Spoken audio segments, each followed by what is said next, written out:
You are live. Exciting times. Hello, everyone. Can we speak? Okay, so nobody is here to see my beautiful face. So I will introduce the legendary Paul Spectre Beck for the annual Naiad. Take it away, big man. Thanks, Kev, and hello and welcome everybody to the 2026 Naiad. 12 months has rolled round again. It feels like yesterday. Um, as always, I just want to start by saying thank you to every one of you guys for making the effort to join what's become pretty much an annual pre-festival tradition now. It amazes me the number of people that inquire and ask whether I'm still doing this and when it's going to be, and you know, people trying to guess what the horse is going to be. Nobody's named it, which is always good. So this is the annual plunge, the one that we're going to have the corporate bookies pants down. You guys know it's really hard to find value now, so it's my job, my mission to go and find it. There's still some rare bits and pieces around. Pundits normally pick up on it by now, so I'm forced to go a little bit earlier. I'm actually really surprised that one of the main pundits hasn't put this up. But nevertheless, they haven't, and it's allowed me to go a little bit longer. And the real big benefit is that the price is held. So we're going to make the bookies wonder what the hell happened when we push the button at the same time. Results over the years have been really good overall. 5 winners, 9 placed horses. Um, the strike rate win strike rate's around 30%, and the win and place strike rate is edging towards 80%. So it's a bet that's made a fair amount of money over the years. What I didn't include in those stats is I recommended the double last year.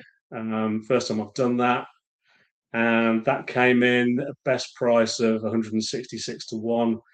Depending on where you backed it, you may not have quite got that, but really pleased to have landed that. So, despite the fact that Naiad's probably had a bit of a leaner spell over the last 3 or 4 years, we're still a long way ahead. And in actual fact, over the last 4 or 5 years, even with the places, we're still slightly ahead. But that doubles sort of smashed it really. And going back prior to that period, we were smashing it anyway. Um, we're going to give that a go again this year. So I know a few people tend to join this a little bit later, so they're going to miss out on the doubles. So I'm going to go with that really early. So we're going to get a bet on, within the first few minutes of doing this. So when you're ready, get your laptops ready, your phones, your iPads, whatever device you tend to use, and I'll tell you which bookies you want to open, depending on whether you want anti-post terms or whether you want no run or no bet. The bet's advised as an each way double, and I'd recommend backing each way rather than a win double because the place odds alone are 18 to 1 at best price. So if you're joining in on the double, the accounts you want in best odds order. So if you want to go no run or no bet, the accounts that you want to choose from ideally are Bet365, Coral and Ladbrokes. Failing that, you're probably pretty much of a muchness. If you're happy to go with the anti-post terms, I'm reasonably confident these two horses go to the races that I've got them down for.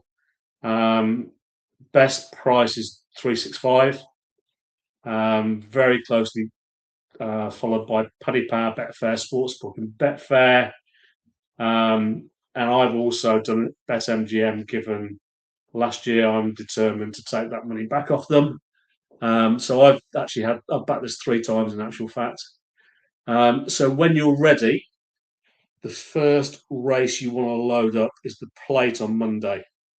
And I'll just give everybody a few seconds to do that. On Monday?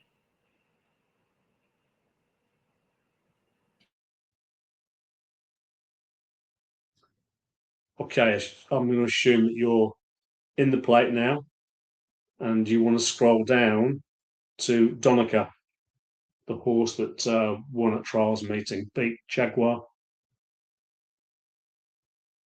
Now, I love this specific course and distance form. Horses come back time and time and time again and win.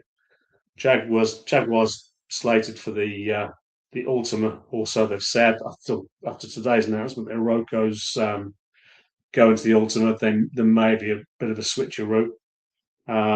But he meets him on pretty much the same terms.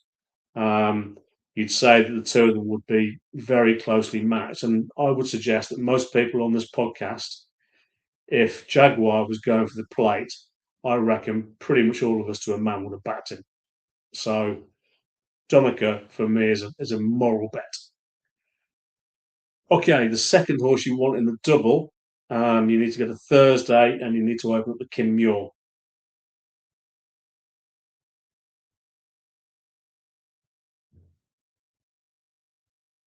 So again, I'll just give you a few seconds just to get Kim Muir loaded up on your phone.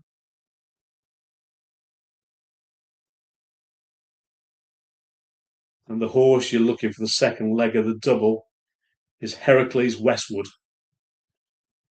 Now, it has an entry in the Ultima 2, but the talk is that he goes to the Kim Muir. He looks to be off a really handy mark. Trends wise, and I like the stats and trends, he fits the bill nicely. And I think he's a really good price for a horse, again, that has won over course and distance and is likely to have a good claimer on board, in actual fact. So if you've backed with 365, you've got 274 to 1 on that double. If you back with Paddy Power, Betfair, Sportsbook, Betfred, you've got 254 to 1. And prices go down to around 200 to 1 if you've used any of the others. So that's our first bet. We've got that out of the way nice and early. Not an Irish horse in sight. The UK horses have a great record in the handicap chases, and they tend to be, decent prices. The Irish horses are always over bet. There's always the next plot. There's always the JP horse, and you can pretty much be certain you're going to get some decent value on horses that are going to go close in those races. So I think they've got outstanding chances.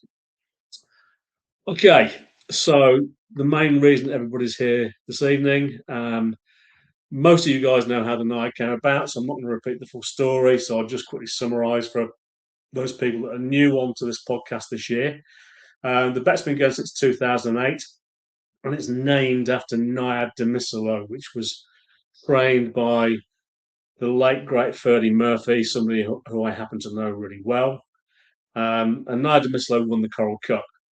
The basis of the bet was I backed him down from 33s down to 7 to 1, which was his starting price. And I did him in increments, 33s, 28s, 25s, 22, 20, 18, 16, 14, 12, 10, etc., down to 7s on the day. And that's the horse that started this annual tradition. It was and still remains my biggest return on a single. I've had bigger wins on multiples, but even to this day, 18 years later, scarily, that horse still is my biggest single return. And I back the Naiad each year to just less than that, so that the Naiad always remains my single biggest return. So it was actually something that was just with my group of racing friends, just picking one horse out for the festival, thereafter at a big price. I then introduced it to a racing website, so it became a little bit of a tradition on there. And now it's evolved into this live podcast, which this is the 6th year, I think. It's been going on the podcast. We're definitely due a winner. For you guys that like your stats, we're due. And I think we've got a great chance at a really good price this year. This is one of the bigger price Naiads, and I am really, really strong on this horse. So tonight, all of us are going to be part of a gamble that people will talk about for years if it lands. And when you consider what we're about to do, our combined bets will be bigger than any of the amounts that some of those old legendary gambles you hear about were. And you read about them, you hear about them. Our combined result would be much bigger than any of those. Because of the combined liability and the weight of our money, the bookies will essentially be running for cover pretty much straight away. So we, I should also mention that the traders that are on shift this evening, they're going to be sitting there in a few minutes wondering what the hell's happened. They'll be trying to figure out why they just had a shit ton of money on the horse from several hundreds of people. And to be fair, most of the traders I know are really good guys. This gambler is named at them at all, really. But the corporate bookmakers, on the other hand, I've got no sympathy for them whatsoever. They won't stand any level of liability these days. They don't want winning bets. They don't want anybody who wins. Anybody that's within 80% of being a winning punter is marked. They'll close you in a whim.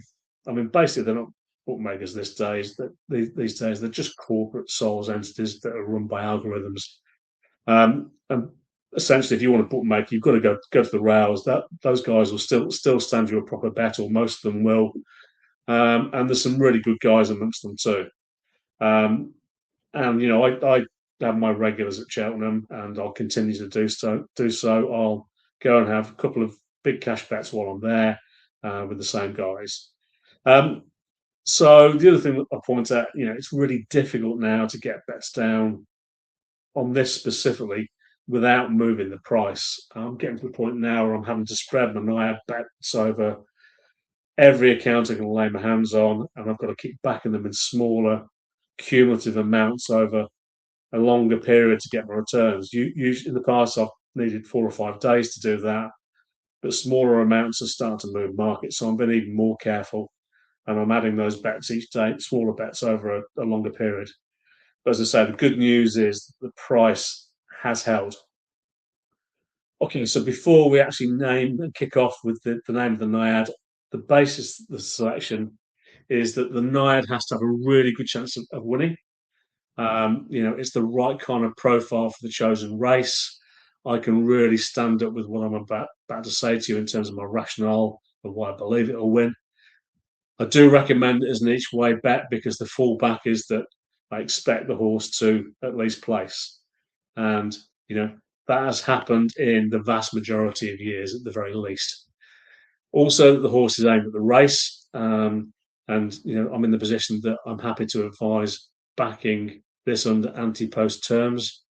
But also I respect the fact that, some people will want to back no runner, no bet. And the reality is there's still 12 days to go until the festival starts and anything can happen. We've seen it so many times before. We've seen big names that are out, pick up an injury as the screws being tightened. We've seen stone bruises on the morning of races in the past. So, whilst I know that this is the race the horse goes to, I also know that things can happen. So your choice. Personally, I've backed anti-post, but also would respect if somebody felt more comfortable going no runner, no bet. So we're here. So let me tell you which accounts to open for the in priority order for best prices. And again, I'm going to split it by anti-post terms and no runner, no bet. So if you are going anti-post, the first choice would be the Flutter bookies, Paddy Power, Betfair, and Sky Bet. And if you don't have access to those, your alternative next wave of bookies is Unibet, 365, and BetMGM. After that, whoever you like, really. If you're going no runner, no bet, your best are Hills, Unibet, and BetMGM. And if you don't have those, your next wave of bookies are Bet365, Paddy Power, Betfair, and Sky Bet. Oh, sorry, and Ladbrokes too, actually. They're differently priced to Coral. So Ladbrokes too. So they're the bookies you want to open on your devices right now. While you're just opening those accounts, hopefully you guys will stick around after the announcement so I can make the case for the selection and tell you why I think this horse has a particularly good chance of landing the Naiad for us this year.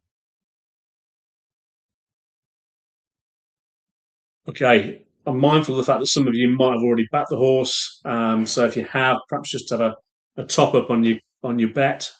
So as I say, the point of this is that we're all doing this together. We're all in it together. Also, the health warning, bet within your means, bet at a sensible level for you. If your standard bet's a fiver, have a fiver. If it's £100, have £100. And if you're a big punter, have whatever you like. But, I'd recommend having what is a normal bet for you. Okay, so I'm going to assume you're ready. So you want to go to, and look, I'm surprised nobody takes bets on this now in terms of which race I'm going to go for. But I'm going back to the tried and trusted this year. I'm going back to the Ultima. So open up Tuesday the 10th and open up the Ultima on your devices.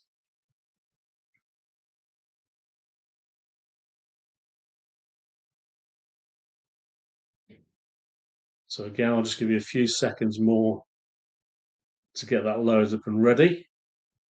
And then you're going to have to scroll down a bit further than the top of the list because this year's Naiad is Highland. Hyland, if you don't know the horse, Highland.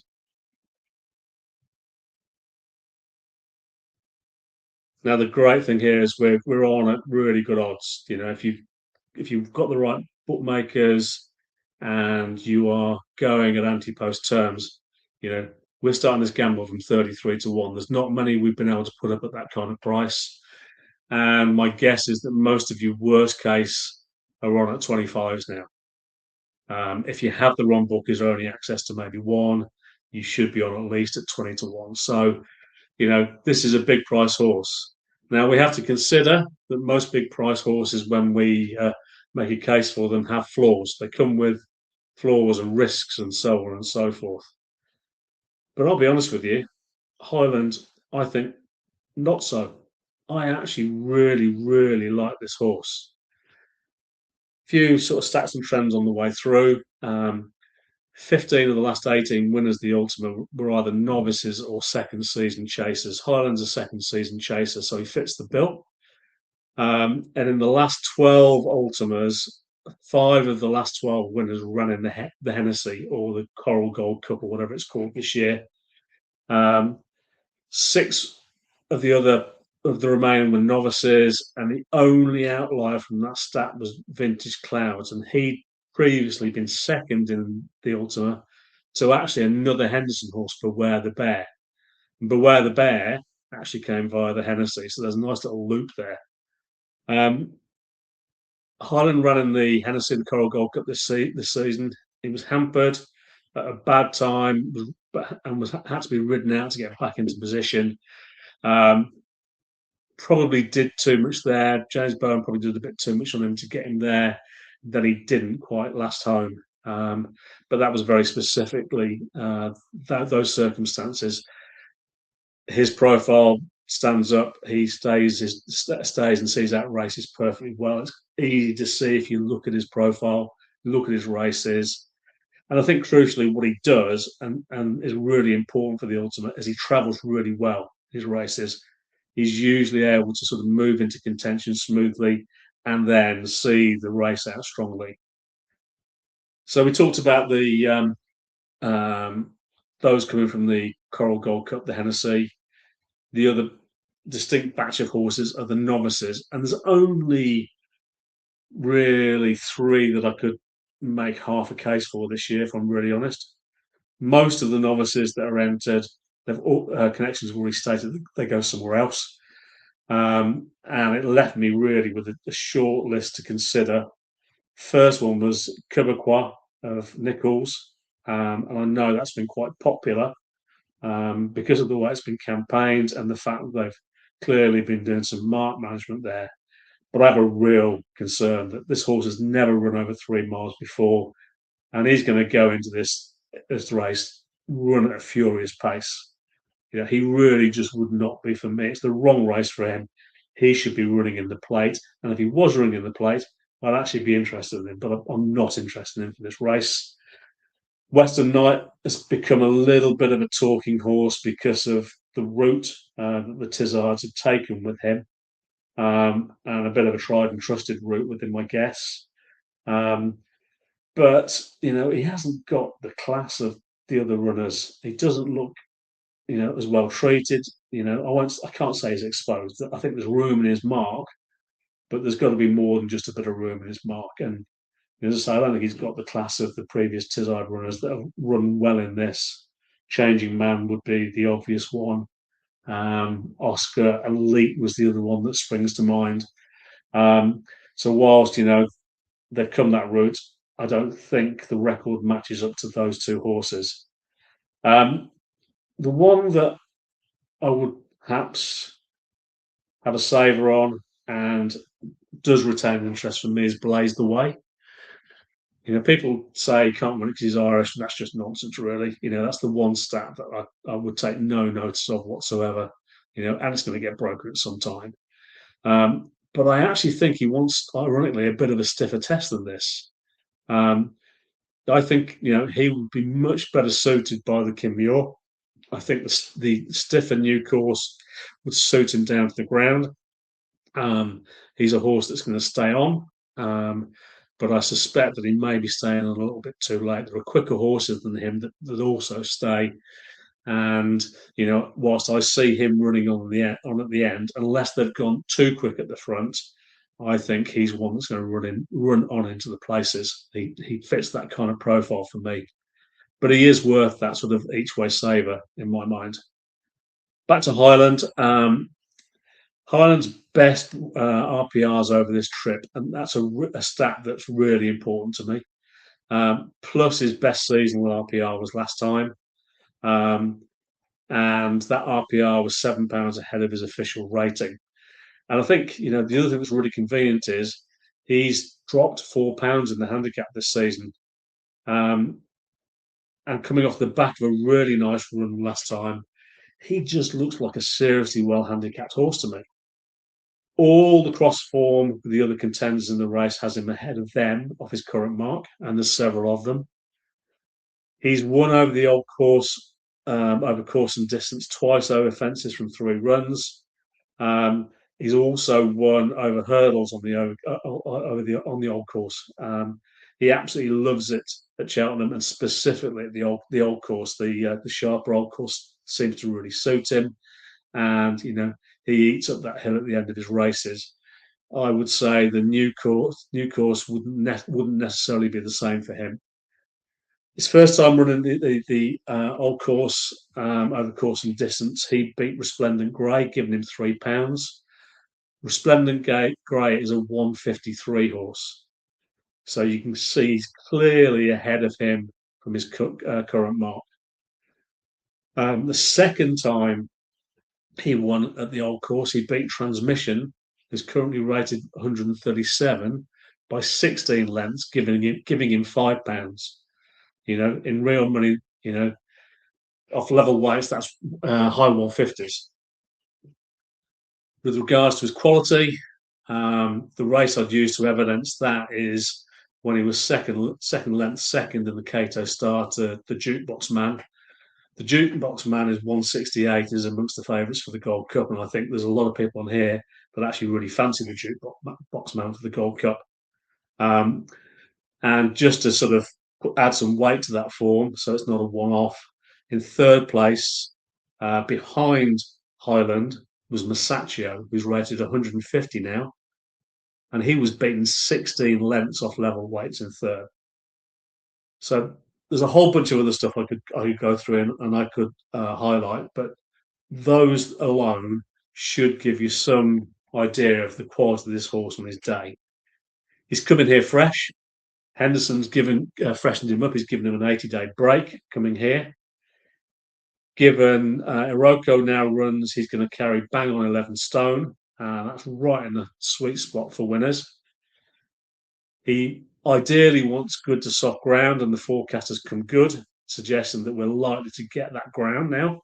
There's even, ironically, a risk that they may even have to water before the first day. How ironic, given we've had biblical rain since it seems like Christmas. He's targeted here.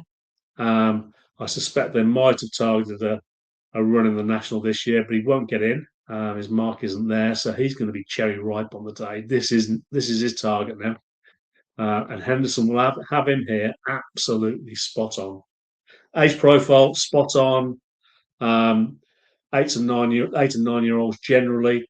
You don't see 10-year-old winners are an absolute rarity.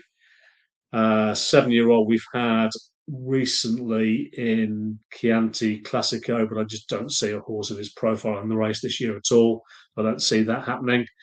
And the 9-year-olds that have run most recently also ran in the Coral Gold Cup with a similar profile to him. Then you look at Henson's record in the race, which is just outstanding. He's had 2 winners and 7 places from 26 runners, so that's 35 win and place ratio.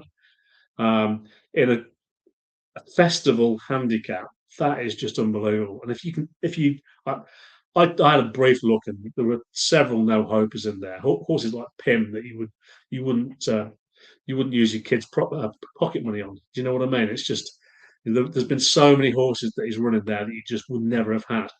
So if you focus down the horses that went there that you believed had a real chance, that percentage would be significantly higher. Excuse me.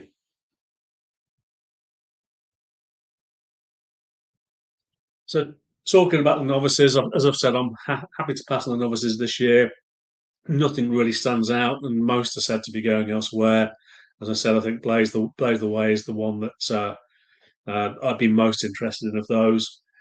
The JP horses, Oroco set to run off top weights. As I've said, that gives Highland 11 stone on the day. Jaguar, and I know plenty of people will have backed him. He's never run at 3 miles before.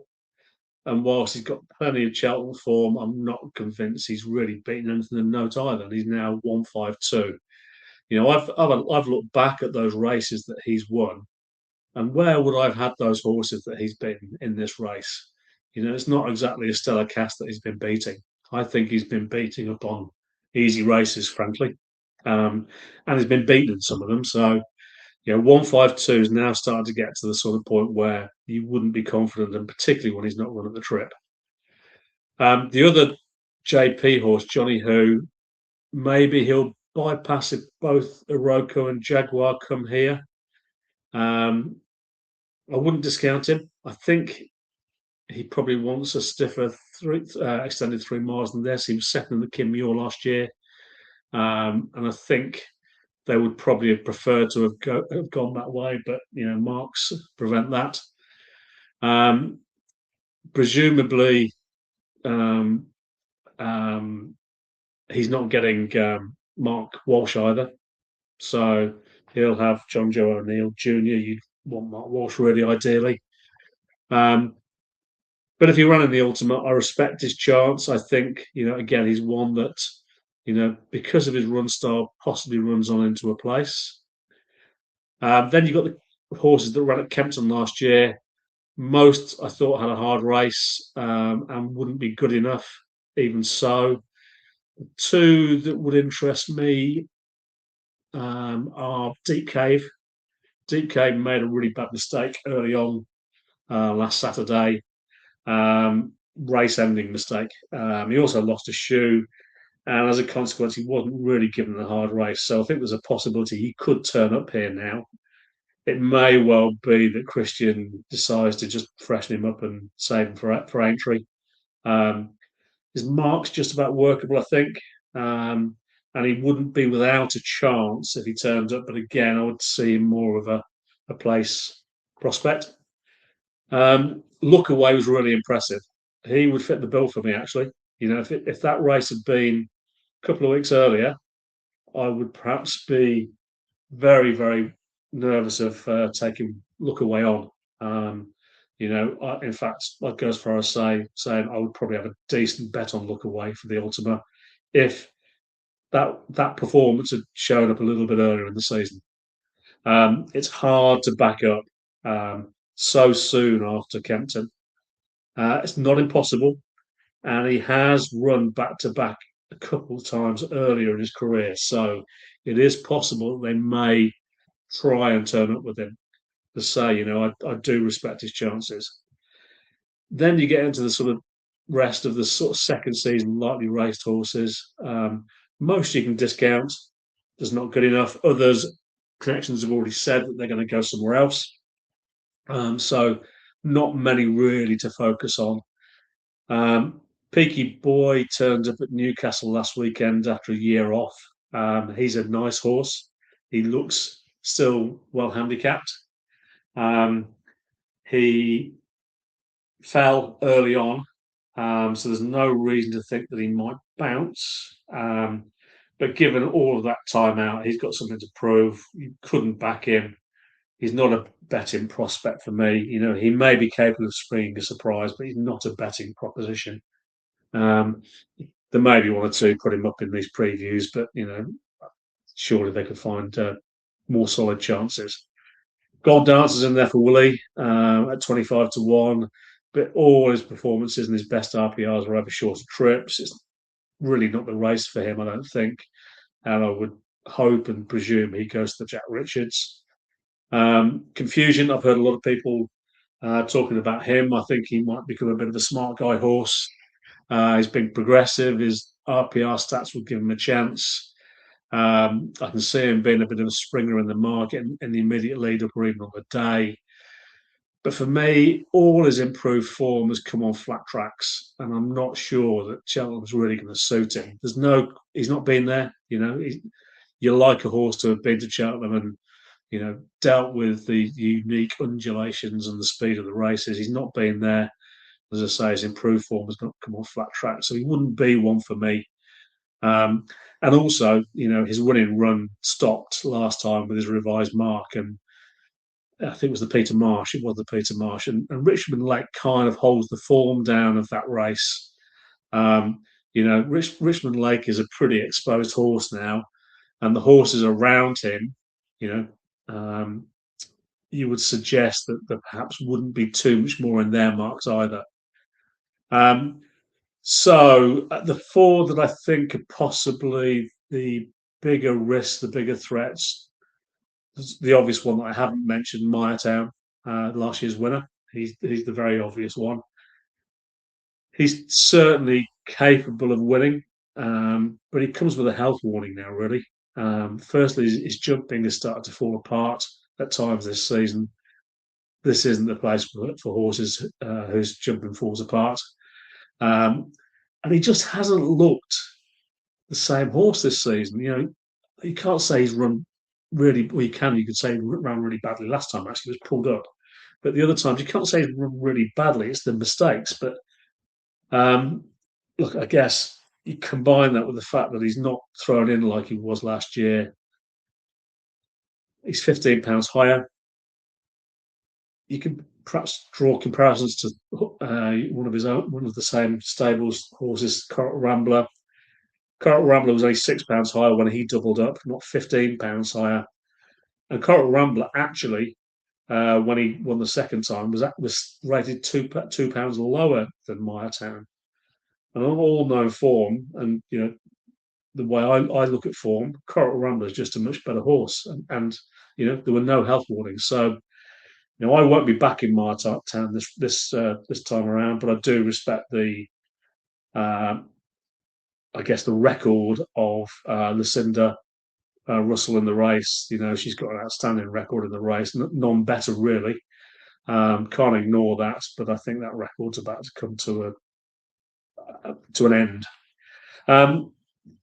Handstand's evidently a Grade 1 horse running in a handicap, if you believe Ben Pauling and his hype train over the previous circuit so far.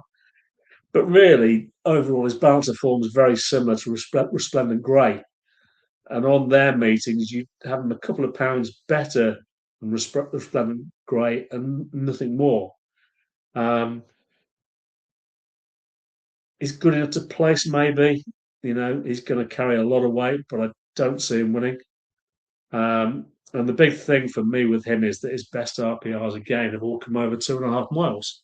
He's put up decent performances over 3 miles, but he is not quite the same horse. And I would say, unless he's capable of coming clear of his field round the bend, I think the hill might become an issue as well. Resplendent Grey I've mentioned. I do respect his chances, but I think his chance is very similar to that horse. The horse that I think could be the biggest threat to Highland is actually another decent priced horse, available at 25s, and I think might be available at 33 at anti-post terms, and that's Anthony Honeyball's Leave of Absence. He's unexposed and improving. Has a similar number of runs to, some of the novices, and he's got that all-important course and distance form. He hits a lot of the stats that I look for, and he's almost certain to run here. If Highland wasn't running, he possibly would have been in the frame to be this year's Naiad. I think he's a really nice horse, and I do respect his chance. But all of that said, I have Highland top of my list and clearly top. So for a horse that we back tonight at 33 to 1 and 25 to 1, don't you just love live podcasts when somebody's at your door? So for a horse that we backed at 33 and 25 to 1, he just feels like outstanding value. Anyway, thank you for watching. Hopefully some of you guys will come and join me by the parade ring before the Ultima so we can watch the race together. So win, lose or draw, thanks very much. And thank you once again for being part of the biggest Cheltenham Festival bet of the year. Hopefully, Highland does the business for us, and Highland is this year's Naiad. Cheers, guys. Well done, Paul. You'll be pleased to know 14 to 1 across the board, mate. So I will end the stream now. The door's gone, and now I have the alarm going. got a fire alarm going in my house.